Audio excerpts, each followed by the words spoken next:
اعوذ باللہ من الشیطان الرجیم بسم اللہ الرحمن الرحیم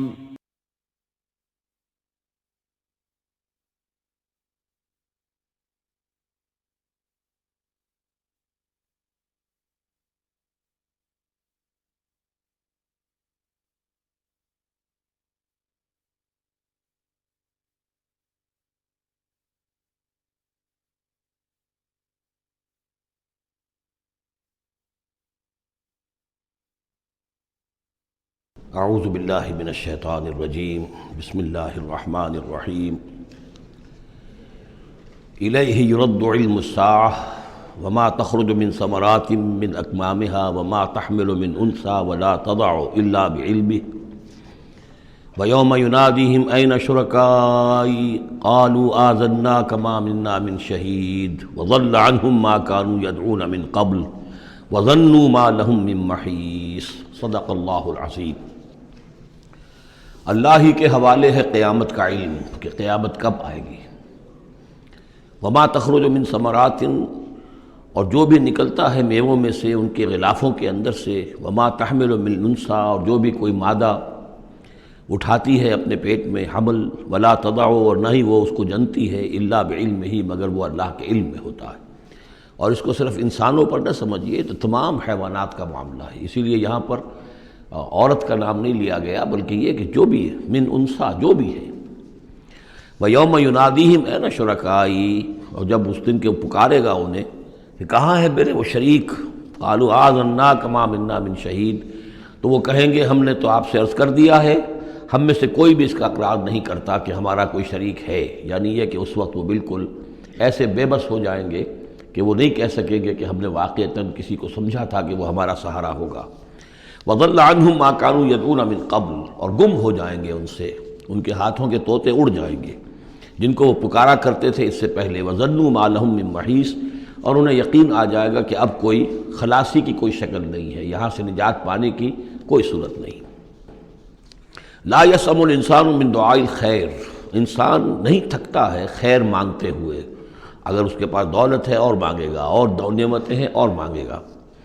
وَإِن مَّسَّهُ الشَّرُّ، اور اگر کہیں اسے تکلیف پہنچ جائے، فَيَئُوسٌ قَنُوطٌ، تو بالکل مایوس ہو جاتا ہے اور نا امید ہو جاتا ہے۔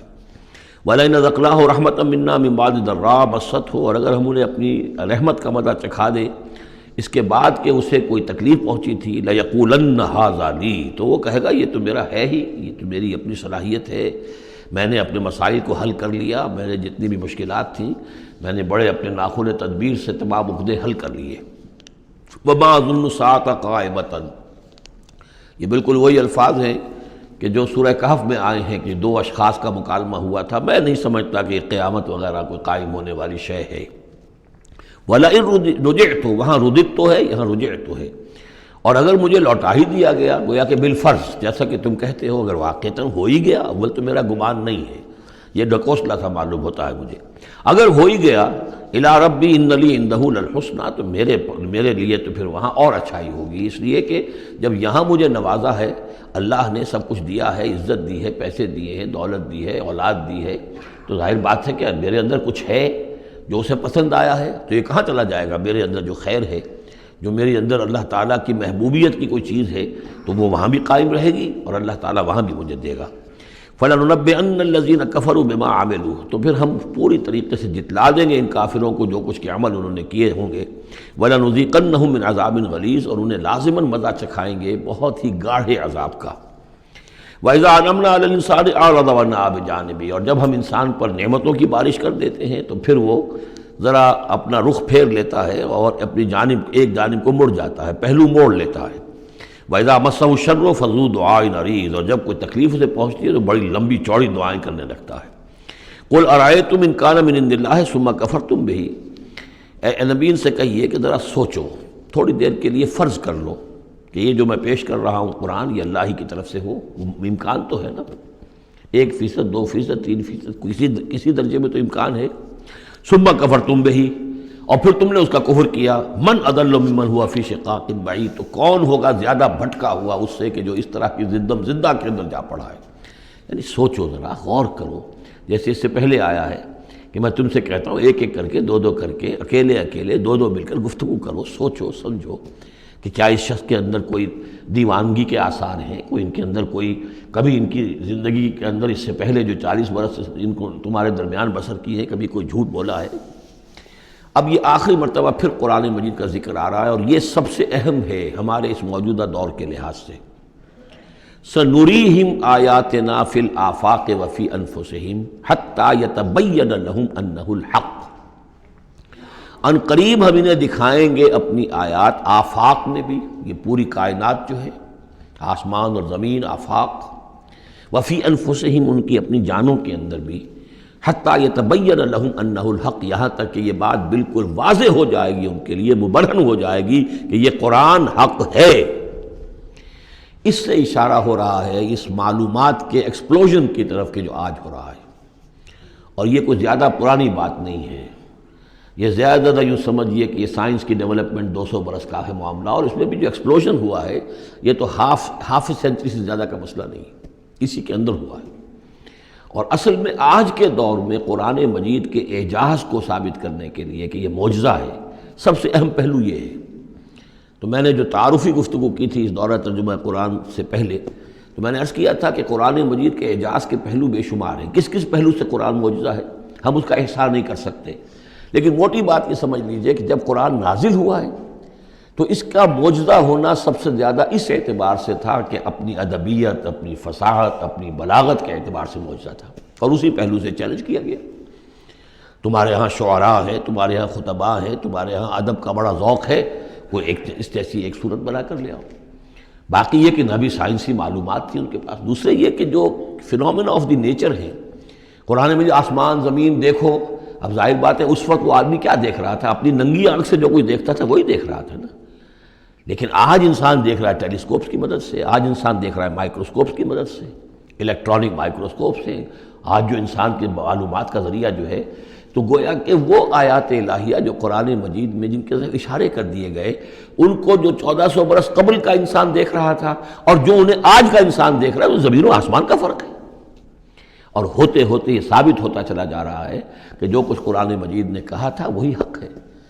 اس میں اگرچہ ابھی کچھ حصے رہ گئے ہیں، لیکن بہت سے پہلو ہیں جو واضح ہو رہے ہیں، اور روزانہ کوئی شکل ایسی آتی ہے کہ جس سے کہ ان سائنسی حقائق سے قرآن مجید کا حق ہونا ثابت ہوتا ہے۔ لہذا آج کے دور میں اس کام کو بہت اہمیت حاصل ہے کہ اس کے لیے محنت کی جائے، کوشش کی جائے۔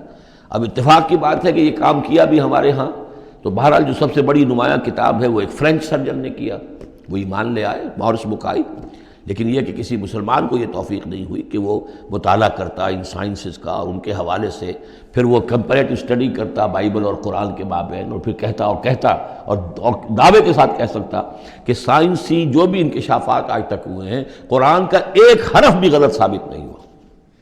ہاں، قرآن مجید کے ان الفاظ سے جو معنی پہلے سمجھے گئے تھے جبکہ معلومات کا دائرہ محدود تھا وہ غلط ہو سکتے ہیں، لیکن قرآن کا لفظ غلط ثابت نہیں ہوا۔ آج قرآن کا وہ لفظ زیادہ اجاگر ہو کر، روشن ہو کر، جیسا کہ میں نے آپ سے عرض کیا علقہ، اب علقہ کہاں سے لے آئے؟ اب یہ علقہ فائدہ، فؤاد، فائدہ اس سے ہے، تو یہ چیزیں اب اور زیادہ واضح ہوتی جا رہی ہیں۔ یا کہ تمام اجرام سماویہ کا کل فی فلک یسبحون، جتنا آج معلوم ہے یہ پہلے تو معلوم نہیں تھا۔ کئی دور آئے ہیں، پہلے انسان سمجھتا تھا زمین ساکن ہے، سورج چلتا ہے، پھر سوچا کہ نہیں یہ تو سورج ساکن ہے، زمین چلتی ہے۔ آج ہمیں معلوم ہے کوئی شے ہے ہی نہیں، سکون محال ہے قدرت کے کارخانے میں، کوئی ذرہ بھی جو ہے اندر، جو ایک ایٹم ہے وہاں بھی حرکت ہے، وہ نیوٹرونز جو ہیں وہ کس طریقے سے چکر لگا رہے ہیں بے تابانہ، حرکت ہی حرکت ہے۔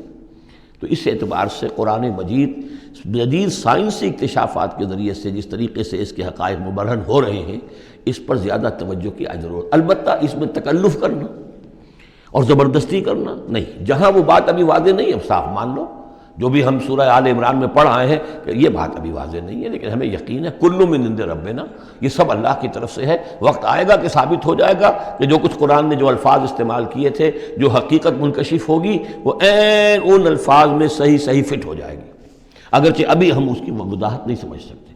تو جہاں تکلف نہ کیا جائے، تصنع نہ کیا جائے، کھینچتان نہ کی جائے، یہ نہ کیا جائے، یہ بعض لوگوں نے یہ کیا ہے، لیکن یہ کہ جہاں تک کہ وہ حقائق ثابت ہو چکے ہوں تو ان کو بہرحال استعمال میں لایا جانا چاہیے کہ قرآن مجید کی حقانیت کو اس کے ذریعے سے مبرہن کیا جائے۔ اب دیکھیے یہ لفظ جو آیا ہے سنوریہم، اب سین جب آتا ہے فعل مضارع پر تو مستقبل کی بات بن جاتا ہے، مستقبل میں ہم دکھائیں گے انہیں اپنی نشانیاں۔ اب ظاہر بات ہے سائنس جو ہے وہ اسٹڈی کر رہی ہے، ایکسپلور کر رہی ہے، خلا کو ایکسپلور کر رہی ہے، اور سمندروں میں ایکسپلوریشن ہو رہی ہے، آرکٹک اور انٹارکٹک کی ایکسپلوریشن، کہاں کہاں تک انسان پہنچا ہے، کیسی جان جوکھوں میں ڈال کر لوگوں نے جو ہے وہ چیزیں جو ہے معلومات کا خزانہ جمع کیا ہے۔ سنریہم آیاتنا فی الآفاق وفی انفسہم حتی یتبین لہم انہ الحق، یہ بات اور مبرہن ہوتی جائے گی، مزید واضح ہوتی جائے گی، مزید اجاگر ہوتی جائے گی، قرآن حق ہے۔ اولم یکف بربک انہ علی کل شیء شہید، کیا کافی نہیں ہے یہ بات تیرے رب کے لیے کہ وہ تو ہر چیز پر گواہ ہے، ہر کائنات کی ہر شے اس کی نگاہوں کے سامنے ہے۔ لیکن آج سے 1400 برس پہلے وہ انہی الفاظ میں اس نے بیان کیا تھا جسے اس وقت کا انسان سمجھ سکتا۔ وہ باتیں آج کے حوالے سے جو باتیں آ رہی ہیں وہ بیان کر دی جاتی ہیں، سمجھ میں کس کی آتی نہیں۔ انہم فی مریۃ من لقاء ربہم، آگاہ ہو جا یہ لوگ اپنے رب سے ملاقات کے بارے میں دھوکے میں پڑے ہوئے، شکوک و شبہات میں پڑے ہوئے۔ الا انہ بکل شیء محیط، آگاہ ہو جا وہ ہر چیز پر محیط ہے، ہر چیز کا احاطہ کیے ہوئے ہے۔ سورۃ الشورى، اور یہ سورت جو ہے اب ان 4 سورتوں میں یوں سمجھ لیے کہ کلائمیکس ہے، اس مضمون کا کلائمیکس، نقطہ عروج یہاں آ رہا ہے، اور وہ ہے اجتماعی عملی توحید۔ انسان جو ہے ایک متمدن حیوان ہے، یہ مانتے ہیں سب لوگ، تمدن مل جل کر رہتا ہے، اسے اجتماعی نظام وجود میں آتا ہے۔ اجتماعی نظام کے مختلف پہلو ہم نے شمار کیے ہیں، ایک معاشرتی نظام ہے، اس سے بھی پہلے عائلی نظام ہے، خاندانی نظام ہے، پھر معاشرتی نظام ہے، پھر اقتصادی یا معاشی نظام ہے، پھر سیاسی نظام ہے۔ یہ تمام جو نظام ہیں یہ جب تک کہ اللہ کی حاکمیت کے تابع نہیں ہوتے تو گویا کہ اجتماعی سطح پر تو توحید نہیں ہے، وہ تو شرک ہے۔ پھر افراد جو ہیں اکیلے اکیلے اس میں ہو سکتے ہیں موحد ہوں، اور وہ کس شکل میں ہوں گے؟ جبکہ وہ تن من دھن اس باطل اور مشرکانہ نظام کا قلع کما کر کے اور وہاں توحید کا نظام قائم کرنے کے لیے لگے ہوئے ہوں اور انہوں نے اس کے اندر لگا دیے ہوں، تب تو وہ ہے موحد، ورنہ تو وہ مشرک ہے۔ اگر مشرکانہ نظام کو انہوں نے دل سے تسلیم کر لیا، اسی مشرکانہ نظام میں وہ اپنی دوڑ دھوپ کر رہے ہیں پاؤں پھیلانے کے لیے، جائیداد بنانے کے لیے، اپنے کوئی پروفیشن میں شائن کرنے کے لیے، کسی اور معاملے میں ساری بھاگ دوڑ اس کے لیے ہو رہی ہے، اس کا مطلب یہ کہ انہوں نے اس نظام کو ذہناً قبول کر لیا۔ تو جنہوں نے اس طاغوت کو قبول کر لیا انہوں نے اللہ کا انکار کیا، چاہے وہ نمازیں پڑھتے ہوں بلکہ تہجد بھی پڑھتے ہوں۔ تو اقامت دین کی اصطلاح اس صورت میں آ رہی ہے، اور اقامت دین کے موضوع پر یہ قرآن مجید کا ذروۂ سلام ہے۔ بسم اللہ الرحمن الرحیم، حامیم عین سین قاف۔ یہ ویسے تو 2 صورتوں میں سے ایک ہے جس میں 5 حروف آئے ہیں، ایک ہم پڑھ چکے ہیں کاف ہا یا عین صاد، لیکن یہ اس اعتبار سے منفرد ہے کہ حامیم علیحدہ اور عین سین قاف علیحدہ، تو 2 آیتیں اس سورہ مبارکہ کی یہ منفرد ہے کہ جو حروف مقطعات پر مشتمل ہے۔ مجھے اس سورہ مبارکہ سے بھی جو ایک خصوصی مناسبت ہے وہ میں عرض کر ہی دوں کہ سب سے زیادہ تو سورہ حدید، لیکن مکی قرآن میں سورہ حدید کا جو متوازن اور اس کا جو بدل ہے وہ سورہ شورى ہے۔ جو مقام سورہ حدید کو حاصل ہے مدنی قرآن میں، وہی مقام سورہ شورى کو حاصل ہے مکی قرآن میں، اور یہ بھی دیکھ لیجئے کہ تقریباً یہ دگنی ہے اس سے، اس کی آیات ہیں 29، اس کی آیات ہیں 53، اور چونکہ مکی قرآن جو ہے وہ دگنا ہے مدنی قرآن سے اپنے حجم کے اعتبار سے۔ کذالک یوحی الیک والی الذین من قبلک اللہ العزیز الحکیم، کذالک اسی طرح وحی کرتا ہے اللہ اے نبی آپ کی طرف، اور ان لوگوں کی طرف بھی کرتا رہا ہے جو آپ سے پہلے تھے، وہ اللہ جو العزیز ہے الحکیم ہے۔ اب یہ کذالک کس چیز کی طرف اشارہ ہو رہا ہے؟ ایک تو یہ کہ جو بھی لوگ تھے اس وقت ان کے سامنے تھا کہ جس طریقے سے حضور کہتے تھے مجھ پر وحی آئی ہے، اور ایک اس سورہ مبارک کے آخر میں بھی آ جائے گا وحی کی قسمیں، جن کا کہ میں نے اس تعارف قرآن والے لیکچر میں ذکر کیا تھا، تو وہاں آگے جا کر آ جائے گا کہ وحی کس کس طور سے آتی ہے، انسانوں پر آتی رہی ہے۔ تو کذالک کی تشریح اس صورت میں وہاں ملے گی۔ لہو ما فی السماوات و ما فی الارض، اسی کا ہے جو کچھ کہے آسمانوں میں اور جو کچھ کہے زمین میں، وہو العلی العظیم، اور وہ بہت بلند و بالا ہے اور بہت عظمت والا ہے۔ تکاد السماوات یتفطرن من فوقہن، آسمان قریب ہیں کہ اوپر سے پھٹ پڑے، یعنی اوپر ان کے اتنا بوجھ ہے، اتنا وزن ہے، اتنے فرشتے ہیں۔ ایک حدیث میں آتا ہے کہ بالشت بھر جگہ بھی خالی نہیں ہے جہاں کوئی نہ کوئی فرشتہ اللہ کا یا سر بسجود نہ ہو یا کھڑا نہ ہو قیام میں اللہ تعالیٰ کے لیے۔ تو یہ کیفیت ہے وہاں پہ، وما یعلم جنود ربک الا ہو، تیرے رب کے جو لشکر ہیں انہیں کوئی جانتا ہی نہیں سوائے خود اس کے، تو وہ پھٹ پڑنے کے تیار ہیں۔ بل ملائکۃ یسبحون بحمد ربہم، یہ سورہ مومن میں یہ بات آ چکی ہے کہ فرشتے جو ہیں وہ اہل زمین میں سے جو اہل ایمان ہیں ان کے لیے استغفار کرتے رہتے ہیں۔ والملائکۃ یسبحون بحمد ربہم، وہ اپنے رب کی تسبیح کے ساتھ حمد بھی کرتے ہیں، ویستغفرون لمن فی الارض، اور زمین والوں کے لیے جو زمین میں ہے اہل ایمان ان کے لیے استغفار کرتے رہتے ہیں۔ الا ان اللہ هو الغفور الرحیم، آگاہ ہو جاؤ یقینا اللہ ہی غفور ہے، اللہ ہی رحیم ہے۔ والذین اتخذوا من دونہ اولیاء، اور وہ ہستیاں کہ جنہیں ان لوگوں نے سمجھ لیا اولیاء، حمایتی، مددگار، بچانے والا، شافع، اور ان کے ذریعے سے تقرب حاصل کر لیں گے۔ اللہ حفیظ علیہم، اللہ تعالیٰ خود ان کا بھی نگران اللہ ہے۔ وما انت علیہم بوکیل، اور اے نبی آپ کو ان کے ذمہ دار نہیں ہے۔ وکذالک اوحینا الیک، کذالک پھر آ گیا، جیسے کذالک پہلی آیت میں تھا، یہ 7ویں آیت میں بھی ہے، اس کذالک کا مفہوم آگے جا کے واضح ہوگا۔ اسی طرح ہم نے وحی کیا ہے آپ کی طرف اے نبی قرآنا عربیا، یہ قرآن عربی، لتنذر ام القری ومن حولہا، تاکہ آپ خبردار کر دیں بستیوں کی ماں یا بستیوں کی جڑ، سب سے بڑی بستی، سب سے اہم بستی۔ یہ ہم پڑھ چکے ہیں سورہ قصص کی آیت نمبر 59 میں آیا تھا، حتیٰ نبعث فی امہا رسولا، جو بھی علاقہ ہے اس کی جو مرکزی بستی ہے ہم عذاب نہیں بھیجتے رہے جب تک کہ اس کی مرکزی بستی کے اندر رسول نہ بھیج دیں۔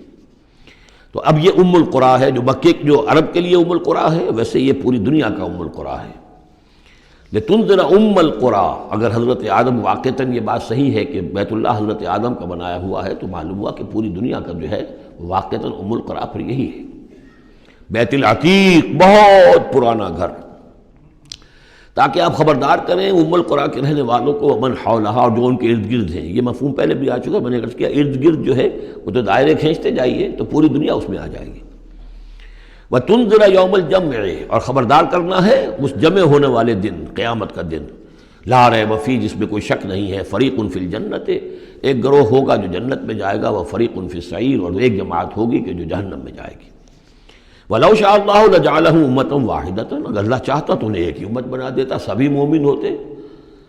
وَلَٰكِن يُدْخِلُ مَن يَشَاءُ فِي رَحْمَتِهِ، لیکن نہیں، یہ تو اللہ تعالیٰ داخل کرتا ہے جو چاہتا ہے، جو خواہش مند ہوتا ہے، جو اس کی قیمت ادا کرنے کو تیار ہے، اس کو اپنی رحمت میں داخل کرتا ہے۔ یہ مفت میں وہ اللہ تعالیٰ اپنی یہ رحمت اور اپنی جنت جو ہے مفت میں دینے کو نہیں، اس نے نہیں بنائی ہے، جو چاہتا ہے اس کا ارادہ کرے پھر اس کی قیمت ادا کرے۔ ان اللہ اشتری من المؤمنین انفسهم واموالهم بان لهم الجنہ والظالمون ما لهم من ولی ولا نصیر، اور جو ظالم ہوں گے، مشرک ہوں گے، کافر ہوں گے، ان کا پھر نہ کوئی ولی اور حمایتی ہے اور نہ کوئی مددگار ہے۔ ابھی اتخذوا من دونہ اولیاء، دوبارہ وہی بات آئی کہ انہوں نے اللہ کے سوا جو ہے کہ اپنے اور حمایتی اختیار کر لیے ہیں۔ فاللہ هو الولی، تو اے کم عقلو، اللہ ہی ہے ولی، ایک ہی ولی ہے، بس اس کو پکڑو، اسی کو اپنا ولی مانو۔ اللہ ولی الذین آمنوا یخرجہم من الظلمات الی النور وہو یحیی الموتیٰ، وہی ہے کہ جو زندہ کرے گا مردوں کو، وہو علی کل شیء قدیر، اور وہ ہر چیز پر قادر ہے۔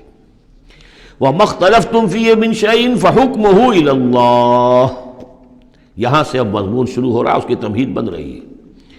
تمہارے مابین جو بھی اختلاف ہو اس کے فیصلے کا حق اللہ کے پاس ہے، حاکم وہ ہے، اس کے لیے ہے حاکمیت، sovereignty belongs to him and him alone۔ سروری زیبا فقط اس ذات بے ہمتا کو ہے، حکمراں ہے ایک وہی، باقی بتانے آزری۔ اس کی حاکمیت کے تحت پورا نظام زندگی کا آ جائے گا تو اس کا نام ہے اللہ کا دین قائم ہو گیا۔ توحید بالفعل اس پورے نظام میں قائم ہو گئی، ایک اللہ کی حکومت، ایک اللہ کی مرضی، ایک اللہ کا قانون۔ ذالکم اللہ ربی علیہ توکل، تو وہ ہے اللہ میرا رب، اس پر میں نے توکل کیا ہے۔ وإلیہ انیب، اور اسی کی طرف میرا رجوع کرنا ہے۔ فاطر السماوات والارض، وہ آسمانوں اور زمین کا پیدا فرمانے والا ہے۔ جعل لکم من انفسکم ازواجا، اس نے تمہاری ہی نوع سے تمہارے لیے بیویاں بنا دی، جوڑے بنا دیے۔ وَمِنَ الْأَنْعَامِ أَزْوَاجًا، اسی طرح چوپایوں میں بھی ہر سپیشیز کے اندر نر بھی ہے مادہ بھی ہے۔ یذرؤکم فیہ، اسی سے وہ تمہاری افزائش کرتا ہے، افزائش نسل، اسی سے تمہیں پھیلاتا ہے۔ لیس کمثلہ شیء، اس کی یونیک ہستی، اس کے مثال کی سی بھی کوئی شے نہیں۔ اب کیا کریں؟ ایک چیز ایبسلیوٹ نیگیشن کے لیے ہماری زبان میں کوئی اسلوب ہے ہی نہیں، اس جیسی کوئی شے نہیں، اس کی سی کوئی شے نہیں، اس کی مثال کسی بھی کوئی شے نہیں۔ اب یہ اس سے زیادہ یہ اور اس کے اندر ایمفیسس کا ایبسلیوٹلی یونیک، لا مثل لہ ولا مثال لہ ولا نضد لہ ولا ند لہ، وہ جو بھی آپ الفاظ جتنے بھی جمع کرتے جائیں گے۔ وَهُوَ السَّمِيعُ الْبَصِيرُ، اور وہی ہے سب کچھ سننے والا اور سب کچھ دیکھنے والا۔ لَهُ مَقَالِيدُ السَّمَاوَاتِ وَالْأَرْضِ، اسی کے لیے ہیں آسمانوں اور زمین کی تمام کنجیاں۔ يَبْسُطُ الرِّزْقَ لِمَن يَشَاءُ، وہ بچھا دیتا ہے اور کھول دیتا ہے، بسط وسیع کر دیتا ہے، کشادہ کر دیتا ہے رزق کو جس کے لیے چاہتا ہے، وَيَقْدِرُ، اور جس کے لیے چاہتا ہے ماپ تول کر راشننگ کر کے دینا شروع کر دیتا ہے۔ إِنَّهُ بِكُلِّ شَيْءٍ عَلِيمٌ، اور یہ بھی اس کے علم پر ہے کہ کس کے لیے یہ بہتر ہے، کس کے لیے وہ بہتر ہے، وہ ہر چیز کا جاننے والا ہے۔ اب جو آیت آ رہی ہے وہ اس سورہ مبارکہ کا کلائمیکس ہے، اور اس موضوع پر قرآن مجید کا کلائمیکس ہے، اقامت الدین کے موضوع پر۔ شرع لکم من الدین، اے محمد پر ایمان لانے والو، اے مسلمانوں، تمہارے لیے اللہ نے دین میں وہی شے معین کی ہے، ما وصی بہ نوحا، جس کی وصیت کی تھی نوح کو، والذی اوحینا الیک، اور جس کی وحی کی ہے ہم نے اے محمد آپ کی طرف، کیونکہ پہلے خطاب ہے لکم، شرع لکم، یہاں امت سے خطاب ہو رہا ہے، شرع لکم، بس صرف فرق یہ کہ یا ایھا الذین آمنوا یا نہیں آیا ہے، یہ مکی صورتوں کے مزاج کا تقاضا ہے کہ وہ نہ آئے، لیکن جمع کے صیغے سے واضح کر دیا کہ باقی جگہ ہم دیکھ رہے ہیں کہ واحد کے صیغے میں خطاب کر کے اور بالواسطہ امت، یہاں امت سے خطاب ہے۔ شرع لکم من الدین، تمہارے لیے دین میں وہی شے مقرر کی ہے، ما وصی بہ نوحا، جس کی وصیت کی تھی اس نے نوح کو، والذی اوحینا الیک، اور جس کو کی وحی کی ہم نے محمد آپ کی جانب صلی اللہ علیہ وسلم، وما وصینا بہ ابراہیم و موسیٰ و عیسیٰ، اور جس کی وصیت ہم نے کی ابراہیم کو اور موسیٰ کو اور عیسیٰ کو، ان اقیموا الدین، کہ دین کو قائم کرو۔ دین ایک تو معلوم ہوا اس آیت سے کہ دین سب کا ایک ہے، دین نوح کا اور حضور کا اور ابراہیم کا اور موسیٰ کا، عیسیٰ کا علیہم الصلاۃ والسلام ایک ہی ہے، دین تو ایک ہی ہے۔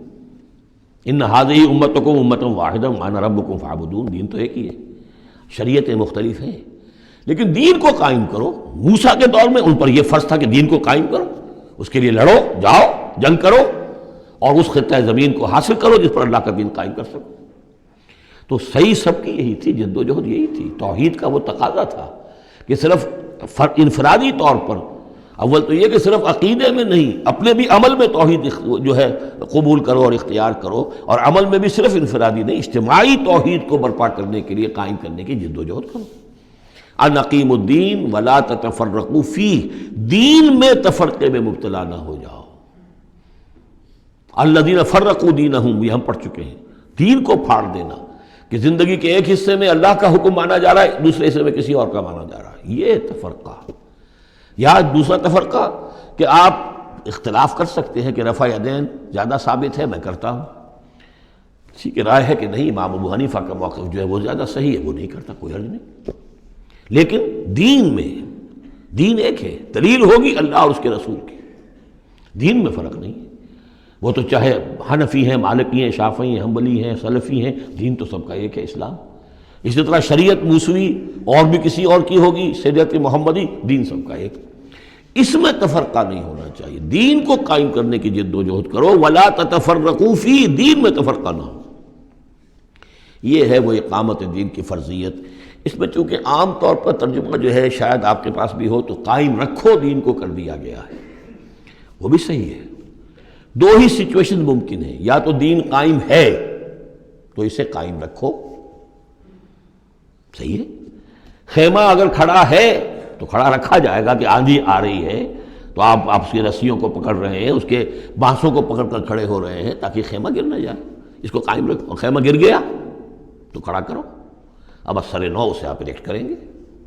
تو یہ دونوں ترجمے بالکل صحیح ہیں، قائم کرو قائم رکھو، قائم ہے تو قائم کرو، قائم نہیں ہے تو رکھو، اور قائم نہیں ہے تو قائم کرو۔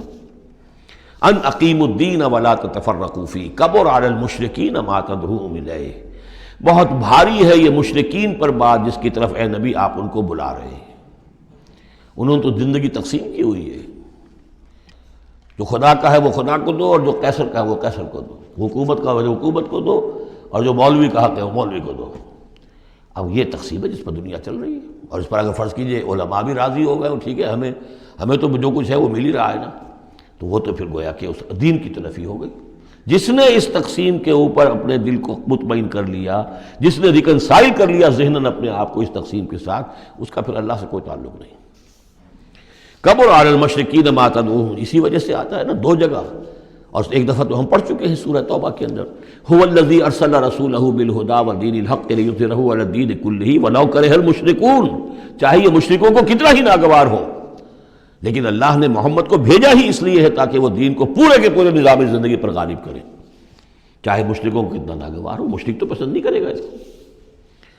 اللہ یجتبی الیہ من یشاء، اللہ جس کو چاہتا ہے اپنی طرف کھینچ لیتا ہے، وَيَهْدِي إِلَيْهِ مَن يُنِيبُ، اور جو خود رجوع کرتا ہے اس سے وعدہ ہے اس کا کہ ہدایت دے گا۔ یہ اللہ کی شان ہے، اللہ کسی کو راہ چلتے کو بلا لیتا ہے۔ اس کو صوفیہ کہتے ہیں سالک مجذوب اور مجذوب سالک۔ کچھ لوگ ایسے ہوتے ہیں کہ جو بڑی محنت کرتے ہیں، مشقت کرتے ہیں، سلوک طے کر رہے ہیں، روحانی منزلیں طے کر رہے ہیں، پھر کہیں جا کر وہ ایسی جگہ پر پہنچے کہ وہ کہہ سکتے ہیں کہ ہاں آپ کسی مقام پر آ گئے ہیں، اللہ کا کوئی قرب حاصل ہو گیا۔ ایک وہ ہوتے ہیں جنہیں اللہ پہلے کھینچ کے اپنے قریب کر لیتا ہے پہلے، اور پھر وہ سلوک طے کرتے ہیں، تو کچھ لوگ اس قسم کے ہوتے ہیں۔ صدیقین جو ہیں وہ سالک مجذوب ہیں، شہداء جو ہیں وہ مجذوب سالک ہیں، کھینچ لیا حضرت عمر کو اللہ تعالیٰ نے۔ ان کے اپنے مزاج کی وہ کیفیت تھی نہیں، ان کو بالکل مزاج ہی اور تھا، ان کی دلچسپی ہی اور تھی، وہ تو کھینچ لیا۔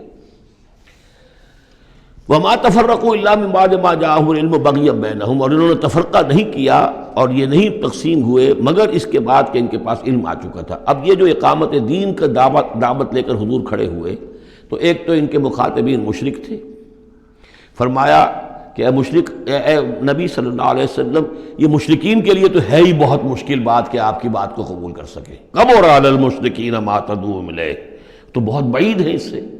البتہ آپ کو اگر یہ خیال ہو کہ یہ اہل کتاب جو ہیں یہ تو واقف ہیں اللہ سے، کتاب سے، تورات سے، انجیل سے، اور یہ تو قیامت کو بھی مانتے ہیں، فرشتوں کو مانتے ہیں، سب کچھ مانتے ہیں، یہ تو آسانی سے مان لیں گے، یہ بھی امید نہ رکھیے آپ۔ یہاں حضور کو بتایا جا رہا ہے کہ آپ ایسی توقعات نہ رکھیں، اس لیے کہ ان لوگوں نے تفرقہ ڈالا ہے جبکہ ان کے پاس حق آ چکا تھا۔ کس لیے؟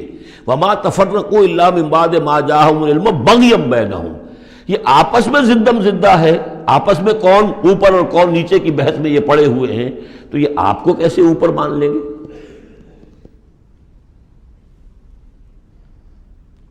آپ کا قبلہ کیسے مان لیں گے؟ یہ ایک دوسرے کا قبلہ نہیں مانتے، یروشلم دونوں کا قبلہ ہے، لیکن ایک نے شرقی کر لیا، ایک نے غربی کر لیا۔ جب اہل کتاب جو ہے آپس میں جھگڑ رہے ہیں، لڑ رہے ہیں، وَهُمْ يَتْلُونَ الْكِتَابَ، اور جبکہ وہ پڑھ رہے ہیں ایک ہی کتاب۔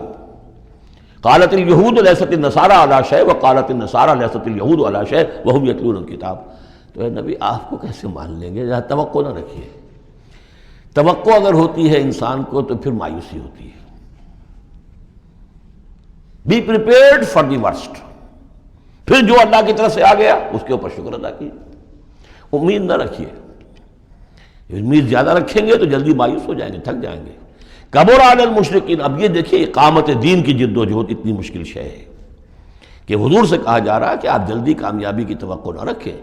مشرکین کے لیے تو خیر یہ بہت بھاری ہے ہی، ان اہل کتاب سے بھی کوئی توقع نہ رکھیے۔ وما تفرقوا الا من بعد ما جاءهم العلم بغيا بينهم ولولا كلمة سبقت من ربك الى اجل مسمى، اور اگر وہ بات پہلے ہی سے تیرے رب کی جانب سے طے نہ ہو چکی ہوتی کہ ان کے لیے ایک اجل مسمى، ایک معین وقت ہے، لقضي بينهم، ان کے جو اختلافات ہیں ان کے فیصلے ابھی چکا دیے جاتے۔ وَإِنَّ الَّذِينَ أُورِثُوا الْكِتَابَ مِن بَعْدِهِمْ، اور جو لوگ کتاب کے وارث ہوئے ہیں ان کے بعد، لَفِي شَكٍّ مِّنْهُ مُرِيبٍ، وہ دھوکے میں پڑے ہوئے ہیں، شکوک و شبہات میں مبتلا ہو گئے۔ جب اللہ تعالیٰ کسی امت کو کتاب دیتا ہے اور اس امت کے اندر جو ہے پھر وہاں کے نوجوان فرض کیجئے تیسری چوتھی پانچویں نسل میں آ کر دیکھتے ہیں کہ جو اس کتاب کے عالم ہیں، پڑھنے پڑھانے والے ہیں، آپس میں دست و گریبان ہیں، لڑ رہے ہیں، ان کی زندگیوں کو بھی ہم دیکھتے ہیں تو وہ بھی اسی طرح کے دنیا دار ہیں جیسے ہم ہیں، تو ان کا اعتماد کتاب پر سے اٹھ جاتا ہے کہ ہم نے تو یہ کتاب پڑھی نہیں، انہوں نے تو پڑھی ہوئی ہے، یہ تو اس کتاب کو پیے ہوئے ہیں، اور پھر ان کا کردار یہ ہے۔ تو کیا ہے اس کتاب میں؟ پھر ذرا نوٹ کیجئے اس کو، وَإِنَّ الَّذِينَ أُورِثُوا الْكِتَابَ مِن بَعْدِهِمْ لَفِي شَكٍّ مِّنْهُ مُرِيبٍ، ان کے اندر شکوک و شبہات، ریب پیدا ہو جاتے ہیں۔ فَلِذَلِكَ فَادْعُ، فَلِذَلِكَ فَادْعُ، تو اے نبی آپ اسی کی دعوت دیتے رہیے، دیتے رہیے۔ ذالکہ کا اشارہ کدھر ہوگا؟ ان اقیم الدین، اقامت دین کی دعوت دیتے رہیے، دیتے رہیے۔ وَاسْتَقِمْ كَمَا أُمِرْتَ، آپ کو اقامت دین کا حکم دیا گیا ہے، دین کو غالب کرنے کی جد و جہد کے لیے آپ کو بھیجا گیا ہے، آپ اسی پر جمے رہیے۔ Never settle for anything less, یہ تو چاہیں گے کمپرومائز کرنا، وَدُّوا لَوْ تُدْهِنُوا فَيُدْهِنُونَ، یہ کافر تو چاہیں گے کہ آپ ذرا نرم پڑے تو وہ بھی نرم پڑ جائیں، لیکن آپ نہیں، آپ کھڑے رہے۔ الحق من ربکم، سورہ کہف میں ہم پڑھ چکے ہیں، الحق من ربکم فمن شاء فلیؤمن ومن شاء فلیکفر، یہ حق ہے تمہارے رب کی طرف سے، جو چاہے پورے پر ایمان لائے، جو چاہے چھوڑ دے، دفع ہو جائے۔ اللہ کو تمہاری ضرورت نہیں ہے، تمہیں اللہ کی ضرورت ہے۔ فلذلک فادع واستقم کما امرت ولا تتبع اهواءهم، ان کی خواہشات کی پیروی نہ کیجیے۔ یہی بات تو ہے جو پھر آگے سورہ بقرہ میں آئی، آگے اس لیے کہہ رہا ہوں کہ نازل تو بعد میں ہوگی نا، ابھی 5-6 سال کے بعد نازل ہوگی سورہ بقرہ۔ لن ترضی عنک الیہود ولا النصارى حتی تتبع ملتہم، اے نبی یہودی اور نصرانی آپ سے راضی نہیں ہوں گے جب تک کہ آپ ان کی پیروی نہ کریں۔ وہ تو کہیں گے ہمارے پیچھے چلو، ہماری گدیاں ہیں، ہماری خانقاہیں چلی آ رہی ہیں، ہمارے مدرسے ہیں، ہمارے یہاں پہ یہ جو ہے مسندیں ہیں ہمارے پیچھے چلو، ہم تمہارے پیچھے کیوں چلیں؟ بڑی اہم ہے یہ 3 آیتیں، بڑی اہم ہے، بڑی اہم ہے۔ شرع لکم من الدین سے شروع ہو کر اور یہ 15ویں آیت، فلذلک فادع واستقم کما امرت ولا تتبع اهواءهم وقل آمنت بما انزل اللہ من کتاب، اور کہہ دیجئے کہ میرا ایمان تو ہے اس کتاب پر جو اللہ نے نازل کی ہے۔ یہ گویا کہ خلاصہ آ گیا یہ سورہ حامیم سجدہ کا، وہ کتاب 6 دفعہ جو کتاب کا ذکر اس میں آیا ہے۔ اس کی دعوت ہے تو اس کتاب کے ذریعے سے، استقامت ہے تو اس کتاب کو پڑھنے سے استقامت ہوگی۔ اتل ما اوحی الیک من کتاب ربک واقم الصلاۃ ان الصلاۃ تنہی عن الفحشاء والمنکر وَأُمِرْتُ لِأَعْدِلَ بَيْنَكُمْ، اور کہہ دیجئے مجھے حکم ہوا ہے تمہارے مابین عدل قائم کروں، تم مجھے کوئی واعظ نہ سمجھو۔ واعظ گو، واعظ قصہ گو، واعظ کہنے کے لیے آئے، اچھی باتیں کہیں، لوگ بھی گردن جھکا کے سن لیتے ہیں، یہ بھی واعظ کہہ کے چلے جائیں گے، کچھ خدمت کر دیں گے ان کی، اللہ خیر صلی اللہ۔ ایک محفل ہم نے منعقد کر لی، ثواب ہو گیا۔ حضور نے فرمایا مجھے حکم ہوا ہے عدل قائم کروں، جیسے کہ حضرت ابو بکر نے کہا تھا، لوگوں جب بیعت خلافت ہوئی ہے تم میں سے ہر کمزور میرے نزدیک قوی ہوگا جب تک کہ اسے اس کا حق دلوا نہ دوں، اور ہر قوی ضعیف ہوگا جب تک کہ اسے حق وصول نہ کروں۔ عدل کو قائم کرنے کے لیے مجھے بھیجا ہے۔ وَأُمِرْتُ لِأَعْدِلَ بَيْنَكُمْ اللہ ربنا وربکم، ویسے اللہ ہمارا بھی رب ہے تمہارا بھی رب ہے، لنا اعمالنا ولکم اعمالکم، ہمارے لیے ہمارے اعمال ہے تمہارے لیے تمہارے اعمال ہے، لا حجت بیننا، آپس میں حجت بازی کرنے کا کوئی فائدہ نہیں۔ اللہ یجمع بیننا، اللہ ہمیں جمع کر دے گا، یا تو اس دنیا میں جمع کر دے گا۔ یہ ان لوگوں سے بات کہی جا رہی ہے جو کچھ نسبتاً قریب ہوتے ہیں، تو کہتے ہیں نہیں اس طرح نہ کرو، اس طرح کر لو، مقصد تو تمہارا ٹھیک ہے، طریقہ کار یہ نہیں، یوں کرو۔ کہیے بھائی دیکھیے ہمارے سامنے جو طریقہ کار ہے ہم اس پر کام کر رہے ہیں، ہمیں وہی صحیح معلوم ہو رہا ہے، آپ کو کوئی اور اچھا لگتا ہے آپ اس پر کام کیجیے، اس میں حجت بازی کی کیا ضرورت ہے؟ آپ بھی مخلص ہیں، ہم بھی مخلص ہیں، مقصد ہمارا ایک ہے، آج نہیں تو کل جمع ہو جائیں گے۔ یا آپ پر واضح ہو جائے گا کہ ہمارا طریقہ کار غلط تھا، یا ہم پر واضح ہو جائے گا کہ ہم نے جسے صحیح سمجھا تھا وہ غلط تھا، جڑ جائیں گے۔ جب تک آپ سمجھ رہے ہیں کہ آپ کا طریقہ کار صحیح ہے، ہم سمجھتے ہیں کہ ہمارا طریقہ کار صحیح ہے، آپ اس پر عمل کیجیے، ہم اس پر عمل کریں گے۔ اللہ ربنا وربکم لنا اعمالنا ولکم اعمالکم لا حجت بیننا وبینکم اللہ یجمع بیننا، اللہ ہمیں جمع کر دے گا، آج نہیں تو کل، کل نہیں تو پرسوں۔ جیسے منی سے چلتے ہیں قافلے، لاکھوں قافلے ہوتے ہیں جو چلتے ہیں، اور وہ 8 9 10 سڑکیں ہیں. سڑکیں کیا ہیں؟ وہ سب کے سب فٹ بال کے گراؤنڈز ہیں، چل رہے ہیں قافلے، لیکن سب سڑکیں جو ہیں وہ کنورج کر رہی ہیں عرفات پر. جیسے جیسے قافلے بڑھ رہے ہیں وہ سڑکوں کے مابین فاصلے کم ہو رہے ہیں. تو اگر تو ہماری منزل واقعی اقامت دین ہے تو چاہے ہم اس سڑک سے آ رہے ہیں چاہے اس سڑک سے آ رہے ہیں، آگے پہنچ جائیں گے. اللہ یجمع بیننا، میدان عرفات میں تو ہم جمع ہو جائیں گے نا. اور بالفرض اگر دنیا میں ہم جمع نہ ہوئے، الیہ المصیر، ایک دن تو آنا ہے نا قیامت کا، جب اللہ کی طرف اللہ کی عدالت میں کھڑے ہوں گے. وہاں تو ایک جگہ ہوں گے کہ نہیں؟ وہاں دودھ کا دودھ پانی کا پانی علیحدہ ہو جائے گا. والذین یحاجون فی اللہ من بعد ما استجیب لہ حجتہم داحضۃ عند ربہم، اور وہ لوگ جو اللہ کے بارے میں حجت بازی ہی میں لگے رہے اس کے بعد بھی کہ بہت سے لوگوں نے اس کی دعوت پر لبیک کہہ دی ہے. یعنی السابقون الاولون میدان میں آ گئے ہیں، اور اب تو انتظار ہے کہ والذین تبعوہم بإحسان، اب لوگ آئیں، جوق در جوق آئیں، فوج در فوج آئیں. لیکن جو لوگ اب بھی کھڑے ہوئے حجت بازی کر رہے ہیں، حجتہم داحضۃ عند ربہم، ان کی حجت بازی ان کے رب کے نزدیک بالکل پسپا ہے، پادر ہوا ہے، اس کی کوئی حیثیت ہی نہیں. وعلیہم غضب، اور ان پر اللہ کا غضب ہے. ولہم عذاب شدید، اور ان کے لیے سخت عذاب ہے. اللہ الذی انزل الکتاب بالحق والمیزان، یہ کتاب اور میزان ایک آیت میں جمع یا یہاں ہے یا سورہ حدید میں ہے. سورہ حدید کی آیت نمبر 25، لقد ارسلنا رسلنا بالبینات وانزلنا معهم الکتاب والمیزان لیقوم الناس بالقسط. یا یہاں ہے اللہ ہی ہے جس نے اتاری ہے کتاب بھی حق کے ساتھ اور میزان. میزان وہ نظام ہے دین حق کا.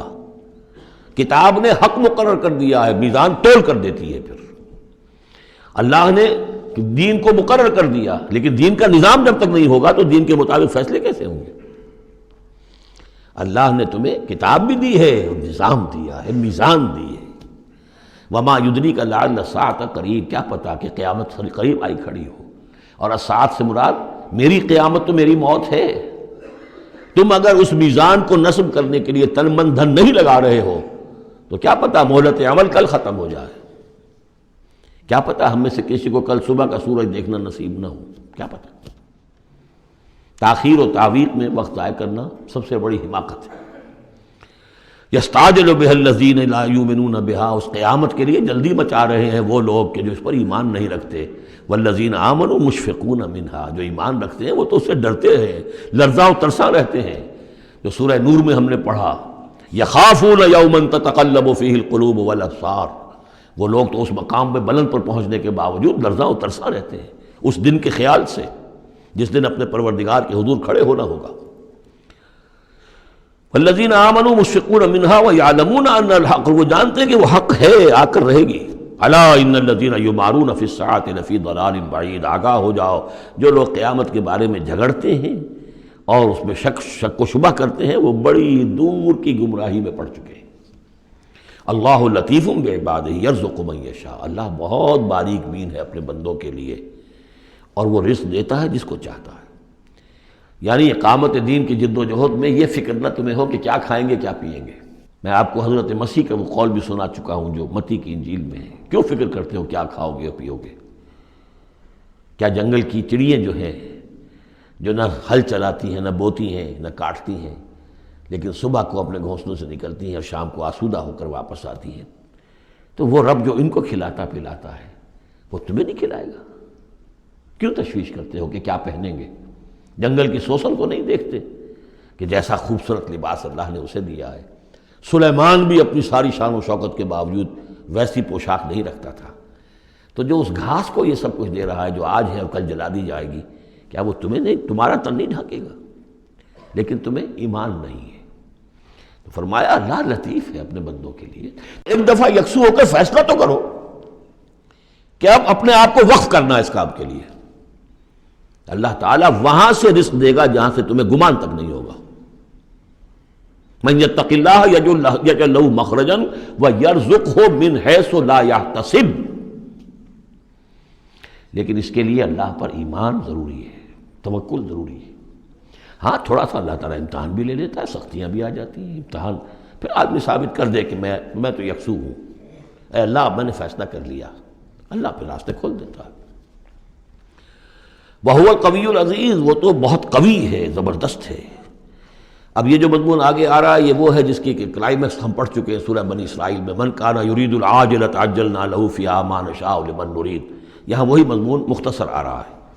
من کان یرید حرث الآخرۃ نزد له فی حرثہ، جو شخص کے طالب بن گیا ہو آخرت کی کھیتی کا، ہم اس کی کھیتی میں اضافہ کرتے رہتے ہیں، بڑھوتری ہوتی رہتی ہے۔ ومن کان یرید حرث الدنیا، اور جو بن گیا ہے دنیا ہی کی کھیتی کا طالب، نؤتہ منہا، ہم اس میں سے اسے کچھ دے دیتے ہیں، فما لہ فی الآخرۃ من نصیب، پھر آخرت میں اس کا کوئی حصہ نہیں ہے۔ ام لہم شرکاء شرعوا لہم من الدین ما لم یأذن بہ اللہ، یہ شرک کے معاملے میں یہ مضمون بہت اہم ہے۔ ایک تو بار بار آیا ہے کہ نہ اللہ نے کوئی سند اتاری، نہ سلطان اتاری، نہ کسی کتاب میں اس کے لیے کوئی دلیل اتاری، کہیں کچھ ہے ہی نہیں۔ لیکن یہ بات جو ہے یہ منفرد ہے یہ سورہ مبارکہ اس بات میں، کیا ان کے کوئی ایسے شرکاء بھی ہیں کہ جنہوں نے انہیں کوئی دین دیا ہو، کوئی قانون دیا ہو، کوئی نظام دیا ہو؟ لات عزا منات ہبل، کوئی انہوں نے تمہیں کتاب دی ہے، کوئی شریعت دی ہے، کوئی نظام دیا؟ ام لہم شرکاء شرعوا لہم من الدین ما لم یأذن بہ اللہ، جس کے کہ اللہ نے اذن نہ دیا ہو، حکم نہ دیا ہو۔ اگر تو واقعی کوئی الہ ہے، کوئی واقعی ہے، تو اسے دینا چاہیے۔ یہ نظام ہے تمہارے لیے، نظام کے بغیر کیسے الہ ہو گیا؟ ام لہم شرکاء، کیا ان کے کوئی ایسے شرکاء ہیں شرعوا لہ من الدین، کہ انہوں نے دین میں کوئی شے ان کے لیے ایسی طے کر دی ہو کہ ما لم یأذن بہ اللہ، جس کے لیے حکم نہیں دیا اللہ نے، وَلَوْلَا كَلِمَةُ الْفَصْلِ لَقُضِيَ بَيْنَهُمْ، اور اگر ایک فیصلے کی بات جو ہے وہ پہلے سے طے نہ ہو چکی ہوتی، ان کے درمیان فیصلے کر دیے جاتے۔ وَإِنَّ الظَّالِمِينَ لَهُمْ عَذَابٌ أَلِيمٌ، اور ان ظالموں کے لیے تو بہت دردناک عذاب ہے۔ تَرَى الظَّالِمِينَ مُشْفِقِينَ مِمَّا كَسَبُوا، اب قیامت کا نقشہ کھینچا جا رہا ہے۔ تم دیکھو گے ان ظالموں کو، مشرکوں کو، کافروں کو کہ ڈر رہے ہوں گے، کانپ رہے ہوں گے اپنے کرتوتوں کے تصور سے، مما کسبوا، اور اس سے تو پتہ ہوگا، بل الانسان علی نفسہ بصیرہ، انسان کو تو معلوم ہے، اپنی کیفیت تو معلوم ہے اسے، تو لرزاں و ترساں ہوں گے۔ وَهُوَ وَاقِعٌ بِهِمْ، اور وہ ان کے اوپر پڑنے والا ہوگا۔ اب جو بھی انہوں نے کمایا ہے وہ گویا کہ اب ان کے سروں پر گرنے والا ہوگا۔ وَالَّذِينَ آمَنُوا وَعَمِلُوا الصَّالِحَاتِ، اور اس کے برعکس وہ لوگ جو ایمان لائے تھے، جنہوں نے ایمان کے تقاضے پورے کیے، عمل صالح کا حق ادا کیا، فی روضات الجنات، وہ جنتوں کے باغات میں ہوں گے۔ لہم ما یشاءون عند ربہم، ان کے لیے وہ سب کچھ ہوگا ان کے رب کے پاس جو کچھ وہ چاہیں گے۔ ذالک هو الفضل الکبیر، یقیناً یہ بہت بڑی فضیلت ہے جو انہیں حاصل ہو جائے گی۔ ذالک الذی یبشر اللہ عبادہ الذین آمنوا، یہ ہے وہ انجام نیک جس کی بشارت دے رہا ہے اللہ اپنے ان بندوں کو، الذین آمنوا وعملوا الصالحات، جو ایمان لائیں اور نیک عمل کریں۔ قل لا اسألکم علیہ من اجرا قل لا اسألکم علیہ اجرا الا المودۃ فی القربى، کہہ دیجئے کہ میں تم سے کوئی اجرت نہیں مانگتا، کوئی اجر نہیں مانگتا، کوئی مزدوری نہیں مانگتا، کوئی انعام میں نے کبھی نہیں مانگا، الا المودۃ فی القربى، سوائے قرابت داری کے لحاظ کے۔ وَمَنْ يَقْتَرِفْ حَسَنَةً نَزِدْ لَهُ فِيهَا حُسْنًا، اور جو کوئی بھی کوئی بھلائی کمائے گا تو ہم اس کے لیے اس میں اور بھلائی میں اضافہ کرتے رہیں گے۔ ان اللہ غفور شکور، یقیناً اللہ تعالیٰ غفور ہے اور شکور ہے۔ ام یقولون افترى علی اللہ کذبا، کیا ان کا یہ خیال ہے کہ یہ قرآن محمد نے خود گھڑ کر صلی اللہ علیہ وسلم اللہ تعالیٰ کی طرف منسوب کر دیا ہے؟ فَإِن يَشَإِ اللَّهُ يَخْتِمْ عَلَىٰ قَلْبِكَ، اب یہاں پہ خطاب حضور سے کرتے ہوئے اللہ تعالیٰ فرما رہے ہیں کہ اے محمد اگر ہم چاہیں، اگر اللہ چاہے تو آپ کے قلب کے اوپر مہر کر دے، یعنی پھر یہ کہ یہ جو آپ کے پاس وحی آ رہی ہے وہ وحی نہیں آ سکے گی، یعنی وحی کا آنا جو ہے اس میں آپ کے اختیار کو سرے سے یہ دخل بھی نہیں ہے۔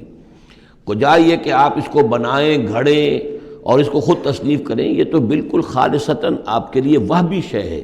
اگر ہم چاہیں، اللہ چاہے تو یہ کہ اسی طرح جیسے کہ سورہ بنی اسرائیل میں آ چکا ہے کہ ہم چاہیں تو لَنَذْهَبَنَّ بِالَّذِي أَوْحَيْنَا إِلَيْكَ، پھر ہم لے جائیں، سلب کر کے لے جائیں آپ سے اس وحی کو، اور قرآن مجید آپ کے سینے میں سے ہم سلب کر لیں، اختیار مطلق ہمارا ہے۔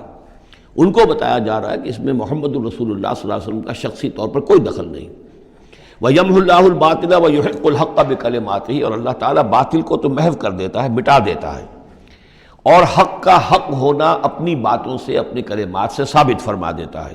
بس اس میں وقت لگتا ہے، لیکن یہ کہ بالآخر احقاق حق اور ابطال باطل یہ الفاظ آئے تھے سورہ انفال میں، اس لیے کہ اس کے بعد جو ہے غزوہ بدر میں وہ احقاق حق اور ابطال باطل کا جو ہے مرحلہ گویا کہ وہ مبرہن ہو گیا، واضح ہو گیا، اور الفرقان فرق کر دیا اس نے حق و باطل کے مابین. انہ علیم بذات الصدور، یقیناً وہ واقف ہے اس سے بھی کہ جو سینوں کے اندر پوشیدہ ہے. وَهُوَ الَّذِي يَقْبَلُ التَّوْبَةَ عَنْ عِبَادِهِ، اور وہی ہے کہ جو اپنے بندوں سے توبہ کو قبول فرماتا ہے. وَيَعْفُو عَنِ السَّيِّئَاتِ، اور ان کی بہت سی برائیوں سے عفو درگزر سے بھی کام لیتا ہے بہت سی برائیوں کے بارے میں. وَيَعْلَمُ مَا تَفْعَلُونَ، اور جو کچھ تم کرتے ہو وہ اس کے علم میں ہے. وَيَسْتَجِيبُ الَّذِينَ آمَنُوا وَعَمِلُوا الصَّالِحَاتِ وَيَزِيدُهُم مِّن فَضْلِهِ، اور جو لوگ ایمان لائے ہوں اور ایمان ان کے ساتھ نیک عمل کر رہے ہوں ان کی وہ دعائیں سنتا ہے، قبول فرماتا ہے، اور انہیں اپنے فضل سے اور دیتا ہے، مزید ان کے اندر ان کے ایمان اور اعمال کے اندر ترقی فرماتا ہے. وَالْكَافِرُونَ لَهُمْ عَذَابٌ شَدِيدٌ، اور جہاں تک کافروں کا تعلق ہے ان کے لیے تو پھر بہت سخت سزا ہے. وَلَوْ بَسَطَ اللَّهُ الرِّزْقَ لِعِبَادِهِ لَبَغَوْا فِي الْأَرْضِ، اگر اللہ تعالیٰ نے اپنے بندوں کے لیے زمین میں رزق کو کھول دیا ہوتا، خزانے جو ہے بہت کشادہ کر دیتا، ہر ایک کو بالکل با فراغت ہر وقت بہت سہولت رزق مل رہا ہوتا، تو پھر تو یہ زمین میں اور زیادہ سرکشی کرتے. ابھی ان کا حال یہ ہے کہ محنت کرنی پڑتی ہے، مشقت کرنی پڑتی ہے، تب ان کو 2 وقت کی روٹی ملتی ہے، تب تو ان کی سرکشی کا یہ عالم ہے. وَلَوْ بَسَطَ اللَّهُ الرِّزْقَ لِعِبَادِهِ لَبَغَوْا فِي الْأَرْضِ وَلَٰكِن يُنَزِّلُ بِقَدَرٍ مَّا يَشَاءُ، لیکن اللہ تعالیٰ نازل کرتا ہے اندازے کے مطابق جو چاہتا ہے. اِنَّهُ بِعِبَادِهِ خَبِيرٌ بَصِيرٌ، یقیناً وہ اپنے بندوں کے حالات سے باخبر بھی ہے اور دیکھ بھی رہا ہے. وَهُوَ الَّذِي يُنَزِّلُ الْغَيْثَ، اور وہی ہے کہ جو بارش برساتا ہے، من بعد ما قنطوا، جبکہ وہ مایوس ہو چکے ہوتے ہیں، یعنی موسم گزر رہا ہے اور بارش نہیں ہوئی ہے تو دلوں کے اوپر جو ہے مایوسی کے سائے گہرے ہوتے جا رہے ہیں، لیکن اچانک پھر اللہ تعالیٰ بارش برسا دیتا ہے. وَهُوَ الَّذِي يُنَزِّلُ الْغَيْثَ مِن بَعْدِ مَا قَنَطُوا وَيَنشُرُ رَحْمَتَهُ، اور بارش کے برسنے سے پھر اس کی رحمت جو ہے وہ پھیل جاتی ہے، عام ہو جاتی ہے، اس کا بستر بچھ جاتا ہے. وَهُوَ الْوَلِيُّ الْحَمِيدُ، اور یقیناً وہی ہے کہ جو پشت پناہ ہے، مددگار ہے، حامی ہے، اور اپنی ذات میں ستودہ صفات ہے، اسے کسی حمد کی حاجت نہیں ہے. وَمِنْ آیَاتِهِ خَلْقُ السَّمَاوَاتِ وَالْأَرْضِ، اور اس کی نشانیوں میں سے ہے آسمان اور زمین کی تخلیق. وَمَا بَثَّ فِيهِمَا مِن دَابَّةٍ، اور یہ کہ ان دونوں میں جو اس نے جاندار پھیلا دیے ہیں. ظاہر بات ہے کہ آسمانوں میں فرشتے ہیں، زمین میں آپ کو معلوم ہے حیوانات ہیں، حشرات الارض ہیں، طرح طرح کے جاندار ہیں، اور پھر انسان ہیں. وَهُوَ عَلَىٰ جَمْعِهِمْ إِذَا يَشَاءُ قَدِيرٌ، اور وہ جب بھی چاہے گا ان کو جمع کرنے پر قادر ہے. چاہے وہ پھیل گئے ہیں، پوری زمین میں پھیل گئے ہیں، آسمانوں میں پھیلے ہوئے ہیں، لیکن جب اللہ چاہے گا انہیں جمع کر لے گا. وَمَا أَصَابَكُم مِّن مُّصِيبَةٍ فَبِمَا كَسَبَتْ أَيْدِيكُمْ، اور تم پر جو کوئی بھی مصیبت آتی ہے تو در حقیقت وہ تمہارے اپنے ہاتھوں کے کرتوتوں کی وجہ سے. وَيَعْفُو عَن كَثِيرٍ، اور بہت سے تمہاری جو خطائیں ہیں ان سے تو اللہ تعالیٰ عفو کرتا رہتا ہے، معاف کرتا رہتا ہے، تمام غلطیوں پر نہیں پکڑتا، البتہ کچھ غلطیوں کے اوپر اس کا خمیازہ کچھ تھوڑا بہت تمہیں اس دنیا میں بھی دکھا دیتا ہے. وَمَا أَنتُم بِمُعْجِزِينَ فِي الْأَرْضِ، اور تم اللہ تعالیٰ کو نہ تو زمین کے اندر ہرا سکتے ہو، شکست دے سکتے ہو، اور گویا کہ یہاں پر مخفف معنی ہے وَلَا فِي السَّمَاءِ، جس طرح کہ اس سے پہلے آ بھی چکا ایک مقام پر، نہ آسمان میں. یعنی یہ کہ اللہ تعالیٰ کی مشیت کو کوئی شخص جو ہے اس کو شکست نہیں دے سکتا، اس کی اپنی تدبیر ہے، وہ فعال لما یرید ہے، جو ارادہ کر لیتا ہے کر گزرتا ہے.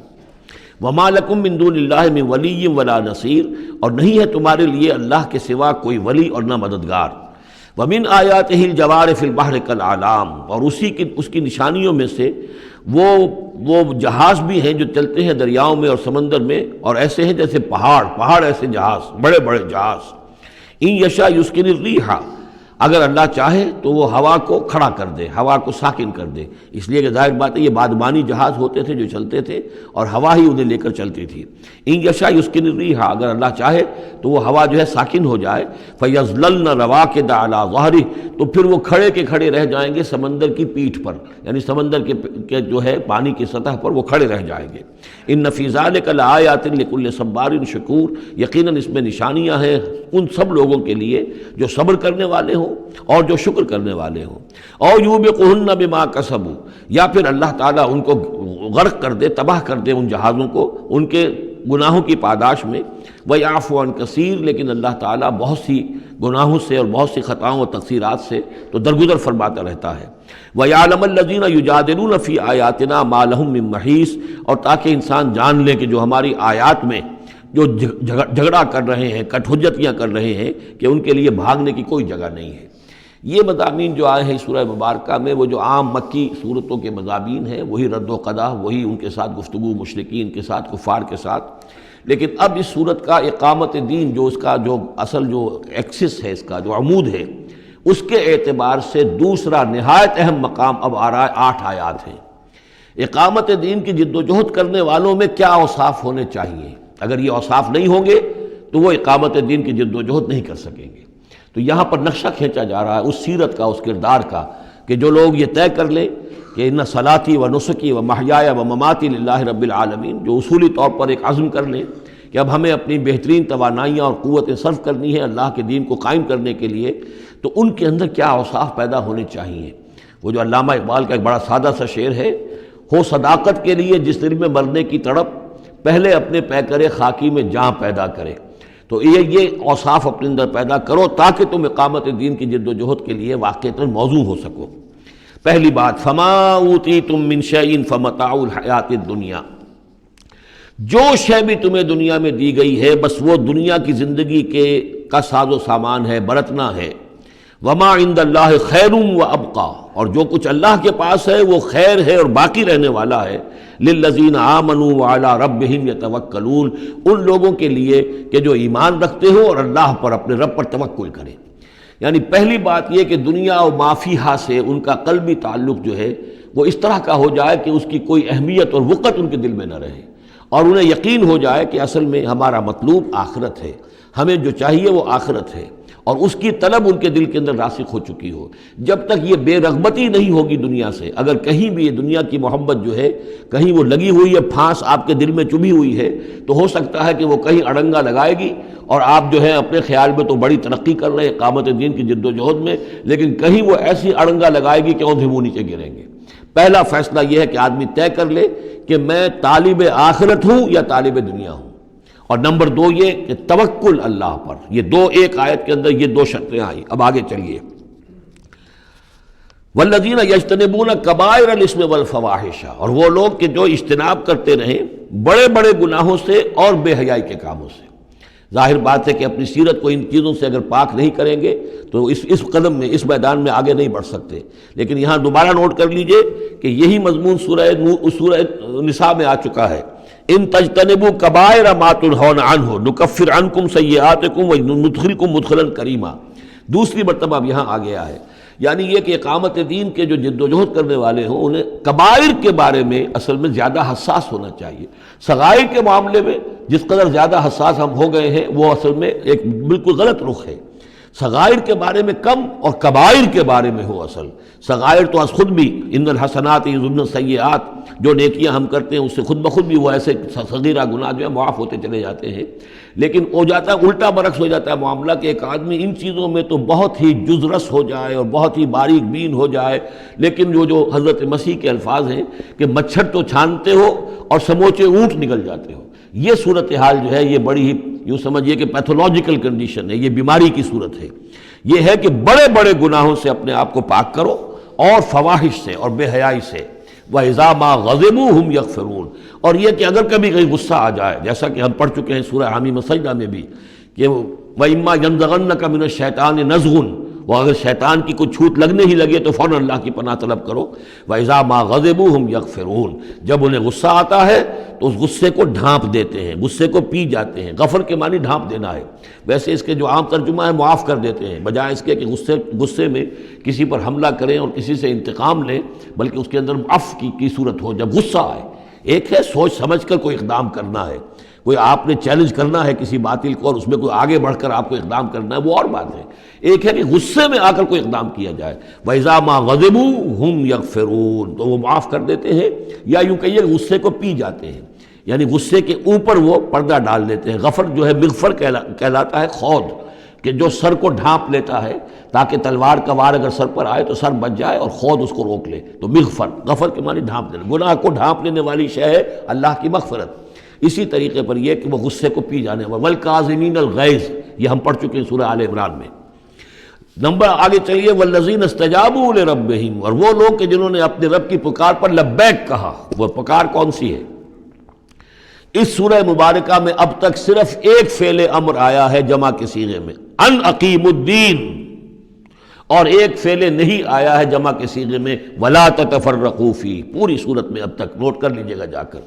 تو یہ پکار اللہ کی کون سی ہے؟ اقیم الدین ولا تتفرقوا فی۔ اسی کے لیے کہا تھا حضور سے فلذالک فدعوا، اسی کی دعوت دیتے رہیے۔ آپ کی دعوت اقامت دین کی دعوت ہو، یا آپ کی کسی جزوی شے کے اوپر آپ جو ہے وہ ہیمر نہ کر رہے ہو، کسی جزوی سی شے کو آپ نے ہدف نہ بنا لیا ہو، اصل ہدف اقامت دین۔ فلذالک فدعوا واستقم کما امرت ولا تتبع اهواهم۔ اب یہاں فرمایا والذین استجابوا لربہم، جنہوں نے اپنے رب کی پکار پر لبیک کہا، واقاموا الصلاۃ، اور نماز قائم کی، اور وامرهم شورى بینہم، چونکہ اب اجتماعی زندگی ہے، جماعتی زندگی ہے، اس میں مشاورت کا نظام ہونا چاہیے کہ وہ جو فیصلے کریں، جو قدم اٹھائیں، وہ باہمی مشاورت سے ہوں۔ یہ بھی روح جب تک کہ اس اجتماعیت کے اندر نہیں ہوگی باہمی مشاورت کی، اور یہ کہ کوئی ایک شخص سمجھے کہ بس ہر معاملے کے اندر مجھے اپنی مرضی چلانی ہے، تو ظاہر بات ہے کہ پھر وہ کام آگے نہیں چلے گا۔ ہم پڑھ آئے ہیں کہ حضور سے یہاں تک کہا گیا ہے کہ یہ جن صحابہ سے خطا ہوئی ہے، غلطی ہو گئی ہے، ان کو بھی آپ وشاورہم فی الامر فاعف عنہم واستغفر لہم وشاورہم فی الامر، حالانکہ ان سے خطا ہوئی ہے، غلطی ہوئی ہے، لیکن پھر بھی آپ انہیں اپنے مشوروں میں شامل رکھیے، اس لیے کہ اس سے دلجوئی ہوتی ہے، ساتھیوں کے اندر میوچول کانسیپٹ ڈیولپ ہوتا ہے، ایک کانفیڈنس ڈیولپ ہوتا ہے، اور وہ سمجھتے ہیں کہ ہماری بھی بات سنی جاتی ہے۔ اور حضور نے بسا اوقات اپنی رائے کو پیچھے رکھ کر اپنے ساتھیوں کی رائے کے مطابق فیصلہ کیا۔ غزوہ احد میں یہی ہوا ہے، غزوہ بدر میں یہی ہوا ہے کہ جہاں پر آپ نے کیمپ لگانے کا فیصلہ کیا تھا، جب بعض صحابہ نے آ کر کہا کہ ہمیں اگر اجازت ہو ہم اپنی رائے دیں، اور جب انہوں نے کہا کہ ہمارے خیال میں وہ جگہ بہتر ہے، آپ نے کہا ٹھیک ہے، یہاں سے کیمپ اکھاڑو، وہاں لگا دو۔ وَأَمْرُهُمْ شُورَى بَيْنَهُمْ وَمِمَّا رَزَقْنَاهُمْ يُنْفِقُونَ، ایک اور شے جو لازم ہے اقامت دین کی جد و جہد میں، جہاں وقت لگے گا، جہاں آپ کی توانائی صرف ہوگی، اس میں پیسہ بھی لازم درکار ہے۔ وہ دعوت دین کا کام ہو، اقامت دین کی جد و جہد ہو۔ وَمِمَّا رَزَقْنَاهُمْ يُنْفِقُونَ، یہ انفاق کا مضمون آ گیا، اور جو کچھ کہ ہم نے انہیں دیا ہے اس میں سے وہ انفاق کرتے ہیں۔ وَالَّذِينَ إِذَا أَصَابَهُمُ الْبَغْيُ هُمْ يَنْتَصِرُونَ، یہ وہ چیز ہے جس کے لیے میں نے نوٹ کرایا تھا کہ ایک ہے دعوت دین کا مرحلہ، اس دعوت کے مرحلے میں تو صورت وہ بتائی گئی کہ ادفع باللتی ہی احسن، اگر کوئی تمہیں گالی دے تم دعا دو، کوئی تمہیں پتھر مارے تم پھول پیش کرو، لیکن اقامت دین کی جد و جہد اس کے اندر آگے چل کر معاملہ آتا ہے۔ جیسے قتال کا مرحلہ آ گیا تو وہاں تو فرمایا قاتلوا فی سبیل اللہ الذین یقاتلونکم اخرجوہم من حیث اخرجوکم، نکالو انہیں وہاں سے جہاں سے انہوں نے تمہیں نکالا ہے۔ یہاں آ کر معاملہ کیا ہے؟ والذین اذا اصابہم البغی ہم ینتصرون، اور وہ لوگ کہ جن پر اگر کوئی زیادتی کی جاتی ہے تو وہ بدلہ لیتے ہیں۔ یعنی یہاں پر اب تو اس کو اصل میں جد و جہد جو ہے حضور صلی اللہ علیہ وسلم کی، اس کے بھی اگر آپ دو مراحل سمجھیں گے تو ایک جو مکی دور میں وہ تھا، وہ دعوت کا مرحلہ تھا، ابھی اس میں اقدام کوئی نہیں کیا گیا، لیکن جب اقامت دین کے لیے اقدام شروع ہو جائے گا، آگے بڑھ کر باطل کو چیلنج کریں گے، تو اب وہ بات نہیں چل سکتی کہ معاف کر دیا کریں وہاں تو، بلکہ یہ ہے کہ جو غزوہ بدر میں جو اسیر ہوئے تھے ان کو بھی اگر فدیہ لے کر چھوڑ دیا گیا تو اللہ تعالیٰ کی طرف سے اس پر بھی اظہار ناپسندیدگی ہو گیا، بلکہ حضرت عمر کی رائے کی جو ہے گویا کہ تائید کی وہی نے کہ ان کو تو سب کو قتل کیا جانا چاہیے تھا، اور وہ ہمارے اندر جو ان کے رشتہ دار ہیں قریبی، وہ اپنے ہاتھ سے قتل کرتے، اس لیے کہ یہ فدیہ دے کر چلے جائیں گے، ظاہر بات ہے کہ اگلے سال وہی لوگ اکثر و بیشتر آ گئے کہ نہیں آ گئے، وہ چڑھائی کر کے آ گئے احد کے اندر۔ تو اس لیے وہاں پر آ کر جب اقامت دین کا مرحلہ جو ہے اقدام کے مرحلے میں وہ جد و جہد آتی ہے تو اس میں ہے والذین اذا اصابہم البغی ہم ینتصرون، یہ گویا کہ ان دونوں مراحل کا آپس کا فرق اور تفاوت ہے۔ بارک اللہ لی ولکم فی القرآن العظیم ونفعنی وإیاکم بالآیات والذکر الحکیم۔